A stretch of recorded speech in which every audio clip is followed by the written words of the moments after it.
New Zealand versus Sri Lanka, T20 World Cup preview for the edition. I mean, are we actually finally going to get a match here, Kev? Because we wasted basically half an hour of videos yesterday. You wasted about 2 hours of previewing on your website. We didn't get any action. All bets voided for Friday, unfortunately. But finally, it looks like we've got a good forecast. Good forecast for Saturday, triple header on Sunday and on Monday, Steve. Finally, we can get stuck into picking some winners in this tournament without having to worry about Poxy forecast. It's about bloody time, I must say. But here we go then. Let's look. This is the forecast for Sydney. This match is being played at, and it looks good. It's going to be a great day. No danger of a waterlogged outfield. No danger of any rain later on. Nice weather, just as you might expect it in Australia for most of the time. So now Sydney, it's had a couple of games already. 3 games, I think, actually. And one thing I've noticed here, the first innings, this is a place you want to be batting first. You don't want to be chasing here because the chasing sides have got nowhere near. And I know it includes the likes of Bangladesh and I think the Netherlands and against good nations, but the margin was so big. Is this a bat first pitch in the current conditions? Yeah, possibly, Steve. I mean, I think when there's been no rain around, I think we've seen it's quite hard to chase throughout this tournament, isn't it? I mean, we thought it was just a sort of anomaly in Geelong, didn't we? But chasing wasn't particularly easy in Hobart. Chasing hasn't been particularly easy in places like Perth. I mean, obviously, Pakistan made a complete arse of chasing a pretty low score down there. And obviously, England only just laboured to their win at Perth as well. So, yeah, it's kind of a tournament that chasing's difficult, really. I don't know if that's scoreboard pressure or if that's because we're so early in the Australian season that these pitches haven't matured like they will. If people visit my site during the Big Bash, then we'll see a much sort of, what would you say, much more usual Australian conditioned tournament. So I'm not sure, but yeah, you're absolutely right. Certainly batting first has been the way to go, and we've seen the sides who like to chase. Even they're suddenly starting to turn their modus operandi around, aren't they? Ireland, of all teams, are even starting to bat first now. So yeah, definitely seems to be a buck of a trend. Yeah, I was looking at some potential bets for this game, and a lot of the time I was deciding I really need to know who's going to be chasing in this game because I really think whoever does bat first here can get a good score up. I'm not saying they're going to win the game, but we've seen all 3 times teams have, I think, 2 times over 200 at this venue. India pops up 180 plus on a used pitch. I'm expecting that first innings runs line to get quite high, I think, Kevin. That's where one of your bet. Well, we're going to go into your bet soon, but let's talk about the teams then, because New Zealand haven't been seen since the victory against Australia. They got a rough game against Afghanistan. They were mightily impressive against Australia, of course, but this is a different sort of challenge, isn't it? Now it's almost after the Lord Mayor's show, which is a match they're expected to win. They're the big favourite. How are they going to cope with being a favourite, Kev? Well, that's the question, and probably that's going to determine the outcome of this game, Steve. Just to finish on your last point, we should say there's an awful lot of double headers in this tournament, but this isn't one. So this is the only game on this pitch. So if this pitch deteriorates, then we really do know that there's an issue with them throughout the tournament. It literally is that, isn't it? I mean, the after the Lord Mayor show bit, I'm not so worried about because that win over Australia was last Saturday. So a whole week to get over that. I mean, if they're not over that, they must be smashed off their tits, but they mustn't they? So I'm not too worried about that. But definitely the favourite tag, that is a different story entirely. And also, Steve, the kind of pressure of this group, the 2 games being washed out in this group on Friday means there is 1 point between top, who are New Zealand, and bottom. So basically, everyone now is effectively playing not knockout cricket, but a defeat is seriously dramatic now. Even New Zealand, whose run rate is like higher than the Eiffel Tower, it is every single game in this group now, because there's been 2 days of rained off stuff in this group, is going to be compelling and pressurized. So that's the interesting thing for me. And also, I mean, the 2 things that I need my questions answered before I can really feel comfortable with New Zealand in this tournament. First of all, what did they beat in that opening game? Because I thought Australia were an absolute shambles. That would worry me. And secondly, that record in Australia is still there, even though they've just won one game. What's the famous old saying? One swallow doesn't make a spring, or whatever it is. But whatever it is, it certainly applies here, or could apply here anyway. You're on mute again. Stop muting yourself, man. Oops, I was on mute there. Yeah, there's certainly a few references to that particular terminology I could use, but I don't want to be so rude on here. So let's move on to Sri Lanka. And, well, they've got a win and a loss. The defeat was against Australia. They put up a fairly decent fight for quite a bit of that game before Stoinis went mad. They're not in too bad a shape, I suppose, Sri Lanka right now. No, I agree. There were times where they had that Australian game won, wasn't there? If Stoinis didn't come in and do what he did, you could see Sri Lanka winning that game in conditions that didn't suit Sri Lanka. I think that's fair to say. I don't think they like fast, bouncy, pacey wickets like you get at Perth, and they're not going to get one here. They're going to get a wicket that very much suits them. I mean, if there's a ground in Australia that's kind of reflective of a subcontinent pitch, it's not quite an immaculate one, but it's near enough. It's this Sydney Cricket Ground one. Just normal bounce, just normal pace, normal size, plenty of turn in it. Sri Lanka should like their chances here. I mean, obviously, the one question mark over Sri Lanka is whether they've still got 11 players in their squad that can go out there and play, because the injuries that they're picking up are ridiculous. But by and large, yeah. I'm not ready to write Sri Lanka off based on that defeat to Australia just yet. I think there's still some mileage in this lot, and actually the results that and all the washouts that have gone on around them have pretty much kept them in the competition, haven't they? If you think that England have had a washout against Australia, one of those sides could have got clear of Sri Lanka. They've not really done it, and also of course Ireland and Afghanistan. Neither of those have beaten the other one, and Sri Lanka has still got Afghanistan to come. So, yeah, I still think there's juice in the Sri Lankans in this tournament. I don't think they're done with yet. You're not taking a bet on the outright market. New Zealand 1.4, Sri Lanka you can get up as big as 3.25. Who would your money be on here if you had a £10 free bet, Kev? Sri Lanka.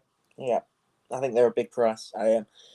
New Zealand would be favourites for me. They'd be favourites probably more on freshness than anything else. Obviously, Sri Lanka have gone to Perth and back and played every game in the tournament. They've obviously played in the first stage as well, so they've played 5 games and they're picking up an injury every game by it seems. But I don't think the difference between these two sides is anything close to how these odds are. If those odds were kind of 2.25, yeah, there may be, but 3.25, I think Sri Lanka are a big price. But I'm on them outright.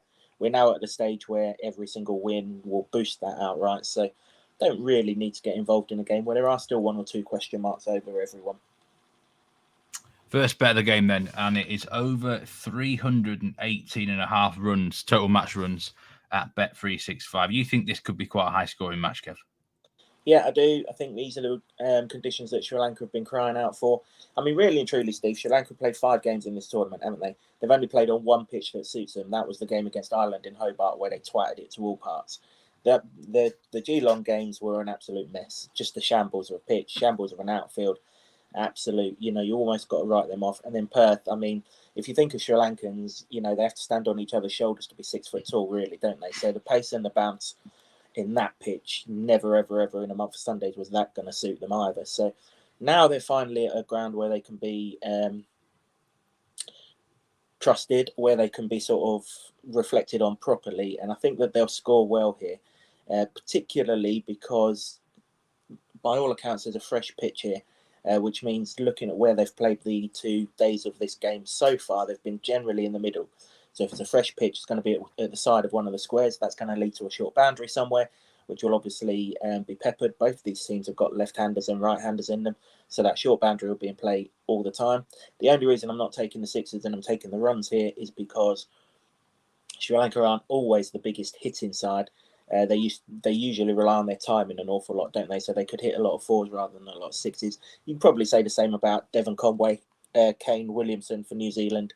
So rather than sweat on them clearing the ropes, I'm just going to back that the batsmen have plenty of joy, which, like you just mentioned a little while ago, is what they've done so far in this tournament. And yeah, we'll go from there. I mean, the powerhouse sides here, the South Africas, the Indias, they've absolutely made hay.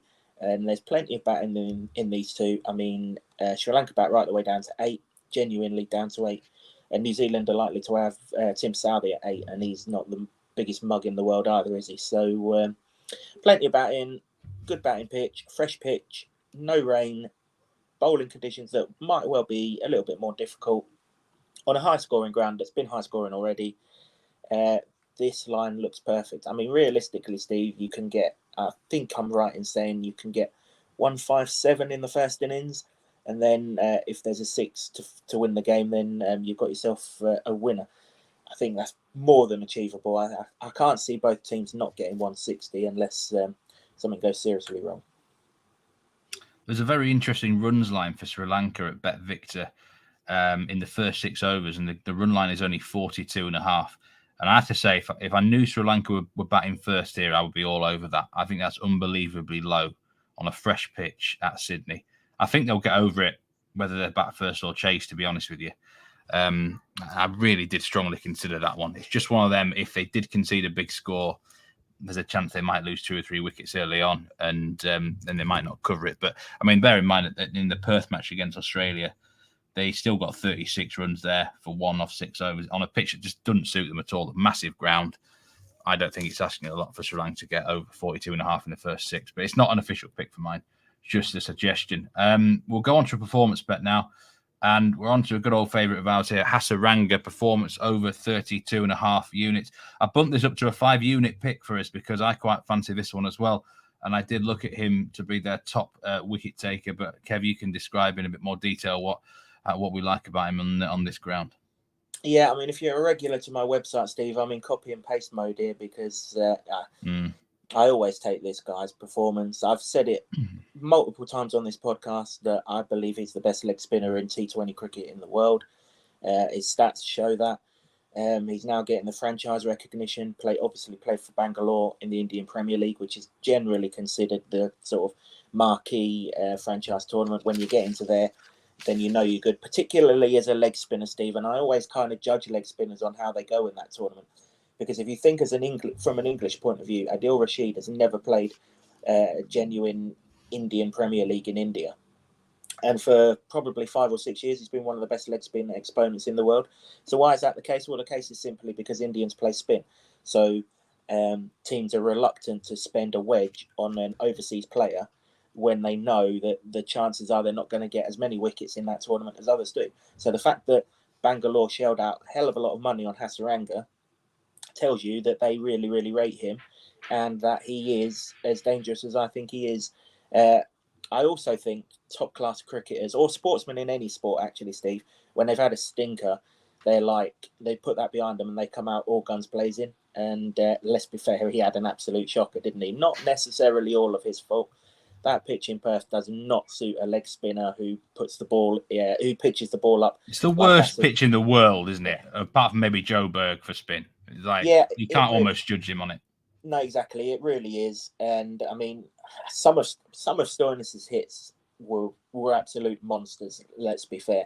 But there were 2 that were mishits that on this ground would have been caught on the boundary, but on that ground just cleared the ropes. So I think this ground suits him more. He's going to get turned on this pitch. It's not all about his bowling, even if he only takes 1 wicket. 13 runs is well within his capabilities. He's a perfectly good batter. He hasn't shown that in this tournament yet, but he hasn't really had the chance, as I've just said, because of the pitches that Sri Lanka have played on. They've only played on 1 decent or suitable batting pitch, and they only lost 1 wicket in that game. I think they'll lose more wickets here because they're up against Bolt, Southee, Ferguson, and Etal. So he's likely to get a bat.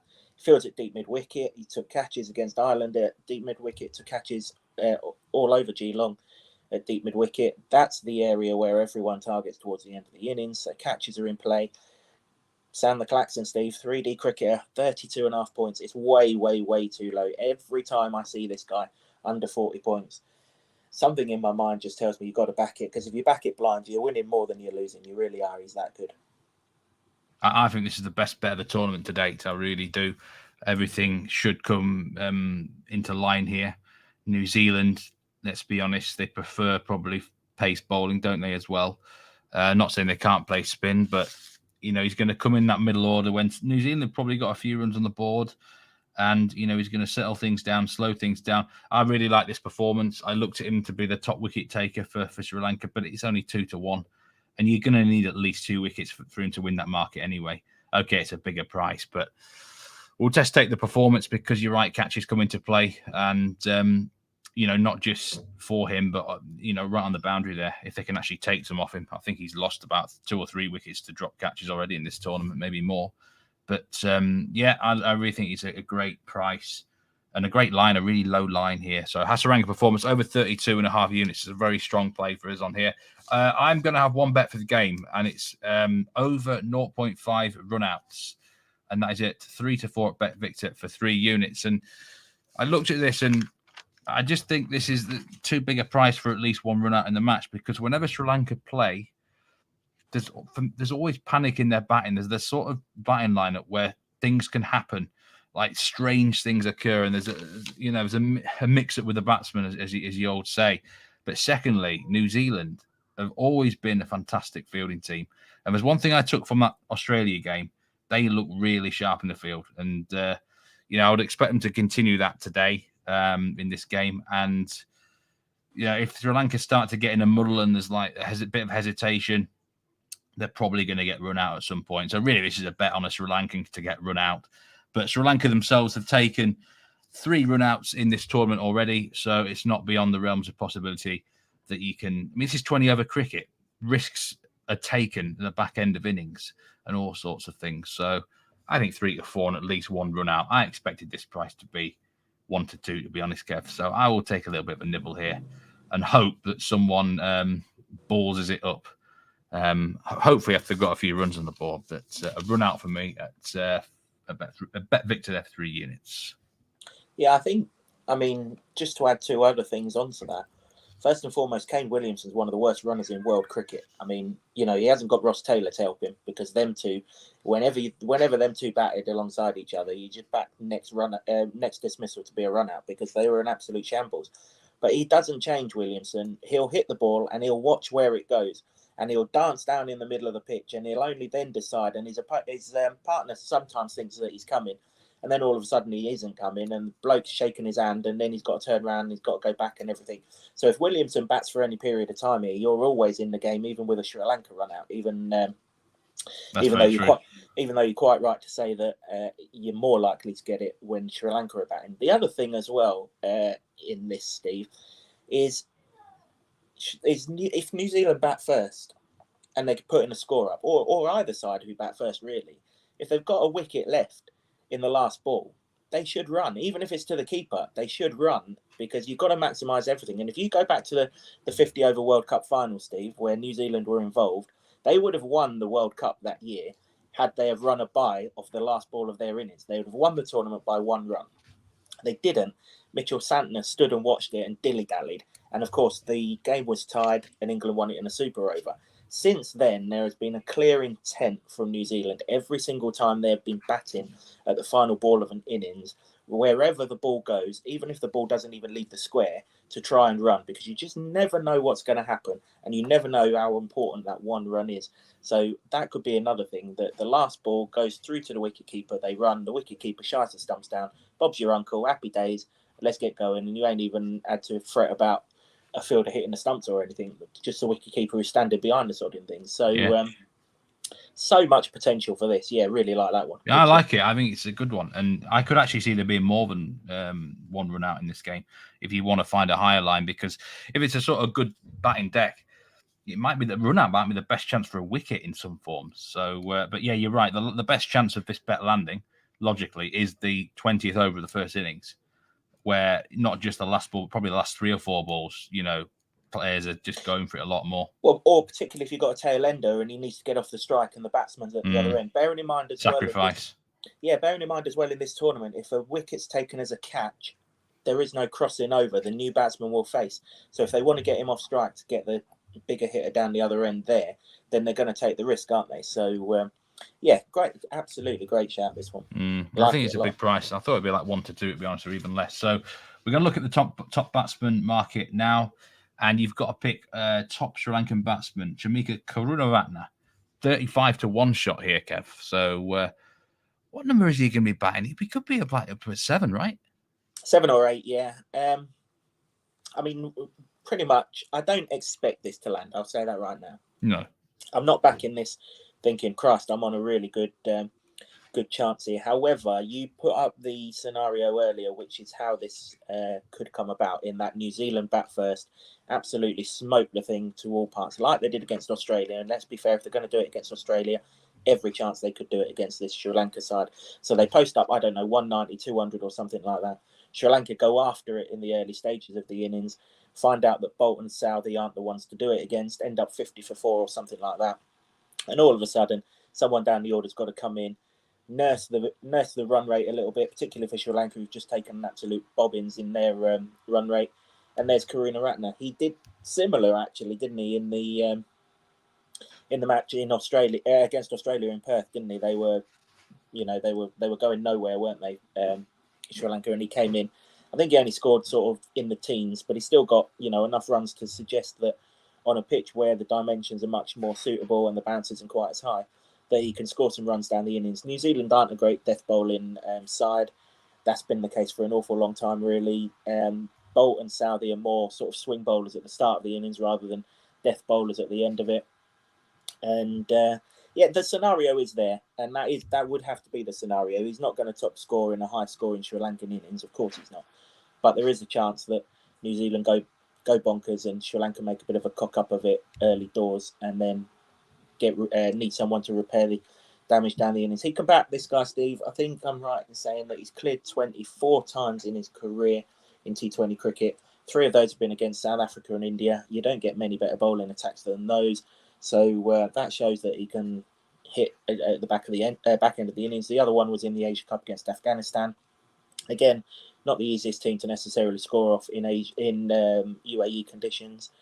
So I think it's just worth a little bit of a punt. 35 to 1. I mean, we've had a number of these top bats get into the position to do the damage, haven't we? Even Jongwei at Zimbabwe the other night. They just haven't delivered the goods. But I'm going to keep knocking on the door. It'll open eventually. Yeah, I'm of the opinion that New Zealand are most hittable in terms of runs at the start of the innings and at the end of it. I think they obviously can a big danger taking wickets at the start, but when the likes of Santner comes in, and Santner, I actually looked at him as their potential top wicket taker in this match, actually. Because it's Sri Lanka, he might not take wickets, but I think he'll slow them up a bit. He can be difficult to hit away, can't he? Which means towards that end of that innings, there will be hittable potential if there's a low enough score for him to potentially get in on. So interesting thinking there, Kev. Top Sri Lankan batsman, top New Zealand batsman. Who would your money be on if you had to pick someone here? I mean, Conway's the one. Conway and Williamson are the ones that are going to look to bat the innings, aren't they? You'd say, Finn Allen obviously got them off to a flyer, but you look at how Kumara bowled for Sri Lanka against Australia the other night. I mean, he pinned Maxwell, didn't he? Well and truly pinned him. So I wouldn't want to be going up against him too much. Maybe someone down the order, Steve, is the order of the day. Darryl Mitchell is expected to replace Mark Chapman in this game, but he hasn't played cricket for quite a long time, so he might be rusty. Maybe a Neesham, maybe a Phillips, someone like that. I'm not really. I think Conway would be my man. I mean, yeah, runs his runs. He's got nearly a ton in the first match. He looked very good. He's going to bat fairly sensibly still, I think. And I think that could be something which is looked at. And I still think the best chance for New Zealand runs is in them first 6 or 8 overs as well. So I would go Conway, but yeah, it's a short price, isn't it? So we will stick with a recap now for this match. And we've got 4 bets for you for this one. We've got over 318.5 runs at Bet365 for a 3-unit play. The Hasaranga Performance at 365 as well for 5 units, over 32.5 performance points there. My bet for the game, over 0.5 runouts at Bet Victor, 3 to 4 for 3 units, and a 1-unit stake on Kamika Karunaratne, top Sri Lankan batsman. Yeah, I forgot to put on the graphics that is a 1-unit play, but I presumed that most of you knew it wasn't going to be a 10-unit play at 35 to 1 anyway. So, let's say we have a good game. Just one match for Saturday, Kev, and it should be a good watch, I think, this one, shouldn't it?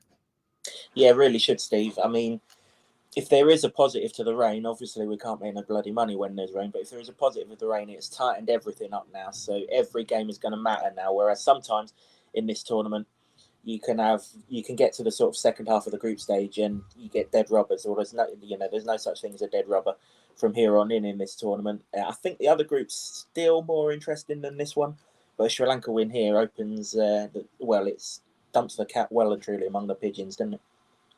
Certainly does. Do check out Kev's website, kevs.sportsbets.com. There might be a chance of an additional bet when you do your write-up for this game, Kev. And there's 4 Twitter accounts for you to follow as well, at ASBpod, at Kev's Hat, at Meatman Soccer, and at Kevs.sportsbets. So best of luck for all these picks, Kev. Let's hope we have a good one, and we move on to Sunday's triple header tomorrow. Take care, everyone, and goodbye.